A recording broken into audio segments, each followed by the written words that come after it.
Todos conocemos la historia de Zaqueo, ¿verdad? El hombre pequeño que se subió a un árbol. Bueno, por un momento, olvidemos esa versión. Hoy vamos a analizar esta historia no como un cuento de moral, sino como lo que realmente podría ser. Un caso de estudio de alto riesgo sobre estrategia económica y gubernamental. Y aquí viene la pregunta que, la verdad, lo cambia todo. ¿Y si la historia de Zaqueo no es sobre un hombre arrepentido, sino un manual, una guía paso a paso para desmantelar un sistema financiero corrupto desde sus entrañas? Esa es la perspectiva que vamos a explorar a fondo. Ok, esta va a ser nuestra hoja de ruta. Vamos a empezar por mirar a Zaqueo con otros ojos, entender qué era realmente Jericó, y luego nos meteremos de lleno en la arquitectura de ese sistema de saqueo. Veremos la intervención que lo cambió todo, el protocolo que se aplicó y, lo más importante, cómo todo esto se conecta con los desafíos de hoy en día. Muy bien, empecemos por el principio, por el protagonista. Para poder entender cómo funciona el sistema, primero tenemos que entender al hombre que estaba justo en el centro y cuál era su verdadero rol dentro de toda esa maquinaria imperial. A ver, lo primero es sacarnos de la cabeza la imagen del simple cobrador de impuestos. El título real de Zaqueo era arquitonelano, y esto es fundamental. No era un empleado más, era literalmente el operador de sistema de más alto nivel. Pensemos en él como el principal representante legal del imperio, el encargado de una operación de extracción de riqueza a una escala nacional. Ok, ya tenemos al operador. Ahora, ¿dónde operaba? Porque todo gran sistema tiene un epicentro, un centro neurálgico. Y en esta historia, ese lugar era Jericó, una ciudad que era mucho, pero mucho más que una simple ciudad. Era un activo estratégico clave para el control de todo el imperio. Exacto, no era solo una ciudad, era una especie de válvula de control geoestratégica. Imaginen un punto en una tubería donde se decide cuánto flujo pasa y hacia dónde va. Bueno, eso era Jericó para la riqueza de toda una nación. Quien controlaba este nodo, controlaba el flujo de capital y de poder. Así de simple. Y fíjense, su poder se basaba en varios pilares estratégicos que la convertían en una verdadera fortaleza económica. Por un lado, el control territorial. Era la puerta de entrada a Jerusalén. Además, era un punto de acceso obligatorio, la aduana más lucrativa de toda la región. Y por si fuera poco, por ahí pasaban las grandes rutas comerciales del mundo. Seda, especias, lujos. Y para rematar, era la capital de invierno de Herodes, un despliegue total de opulencia y poder imperial. O sea, se controlaba el acceso, el dinero y la imagen. Ahora, ¿de dónde salía tanto dinero? Bueno, la ciudad funcionaba básicamente con dos motores financieros potentísimos. El primero, un producto de lujo exclusivo, el famoso bálsamo. Tenían el monopolio mundial de algo que valía su peso en oro. Eso atraía divisas de todas partes. Y el segundo motor era el servicio de control, un sistema de aduanas que era en la práctica un peaje forzoso. Toda caravana internacional que quería pasar tenía que pagar tributo. Un negocio redondo. Bien, ya tenemos el lugar y los motores económicos. Ahora veamos cómo, sobre esa base tan estratégica, se construyó toda una arquitectura de saqueo. Las fuentes nos presentan aquí dos diseños, dos sistemas operativos en competencia.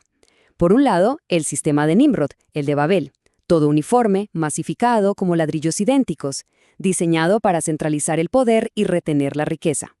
Y por otro, el diseño del padre, la casa, donde cada pieza es una piedra viva, única, y la estructura está hecha para expandirse y distribuir. El sistema que operaba en Jericó sin duda era el primero, una máquina de extracción pura y dura. Y esta máquina de saqueo, como toda máquina bien engrasada, se sostenía sobre tres actores clave. Arriba de todo, el poder imperial, Roma, el beneficiario final. En el medio, el operador financiero, nuestro saqueo, que interceptaba y extraía esa riqueza. Y aquí viene un punto crucial. El tercer pilar, la indiferencia religiosa. Una élite que, con su silencio, creaba una barrera moral que permitía que todo el sistema funcionara sin problemas. Y entonces, en medio de este sistema perfectamente afinado para el saqueo, ocurre algo. La llegada de Jesús a Jericó. Pero ojo, esto no fue una visita casual. Fue un movimiento estratégico, deliberado y de una precisión casi quirúrgica. Y aquí está la clave de todo el asunto. No estamos hablando de una visita pastoral para dar un sermón. Esto fue una colisión legal de alta precisión. El objetivo era interceptar la autoridad del sistema y, literalmente, hackear el sistema financiero desde adentro. La filosofía que impulsa esta intervención se resume en una palabra, arqué, y que significa, es el principio fundamental, el diseño original. Aplicar el arqué no es destruir lo que está corrupto, sino intervenir para restaurar su función original. Es como un ingeniero brillante que en vez de demoler una máquina que funciona mal, la repara para que cumpla su propósito de generar orden y utilidad. Entonces, esta intervención tenía 3 objetivos estratégicos muy claros. Primero, repetir un plan maestro. Así como Josué tomó Jericó para poseer la tierra, ahora se entraba al mismo nodo para conquistar sus fortalezas financieras. Segundo, auditar el nodo en su punto más sensible, yendo directo a la casa del operador del capital. Y tercero, el gran objetivo final, reclamar la sustancia, redirigir todos esos recursos que se fugaban hacia el imperio y devolverlos a la economía local. Ok, se produce la intervención. ¿Y ahora qué? Veamos las consecuencias económicas, que fueron inmediatas y sobre todo sistémicas.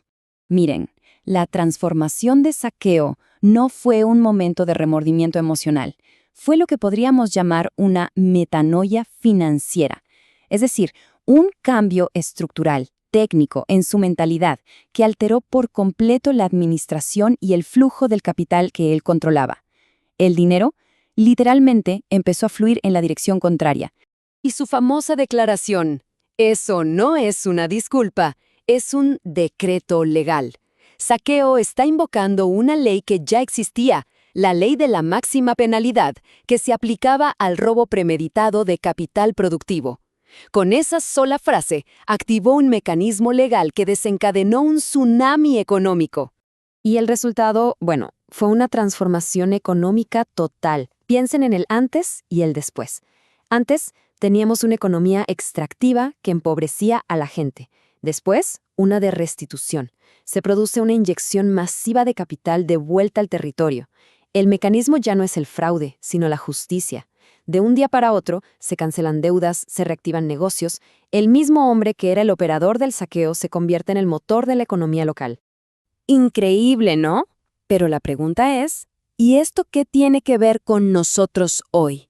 ¿Cómo se aplica este protocolo tan antiguo a los sistemas de poder actuales?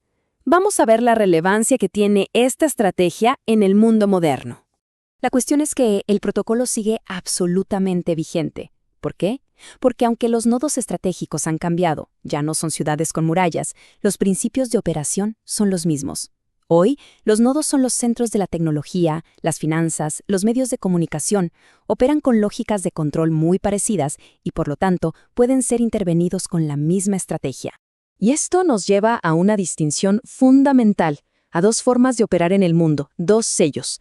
Por un lado, lo que podríamos llamar el sello evangélico, que muchas veces justifica la mediocridad con lenguaje religioso. Es como una máscara de piedad que cubre la mala calidad. Por otro lado, está el sello de sustancia, y este manifiesta una excelencia técnica que el mundo no puede ignorar. Es una firma de integridad que se ve en el producto final. Y el objetivo último de aplicar este protocolo es la manifestación de lo que se conoce como pleroma. Y no es un concepto místico o abstracto. Es algo muy tangible. Es la plenitud, la totalidad, manifestada en un negocio ordenado, en una casa justa, en un territorio próspero.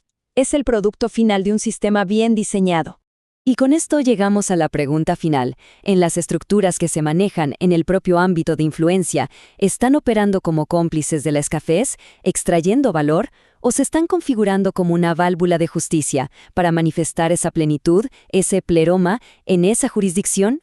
La elección entre ser un operador de extracción o un motor de plenitud, esa elección está siempre sobre la mesa.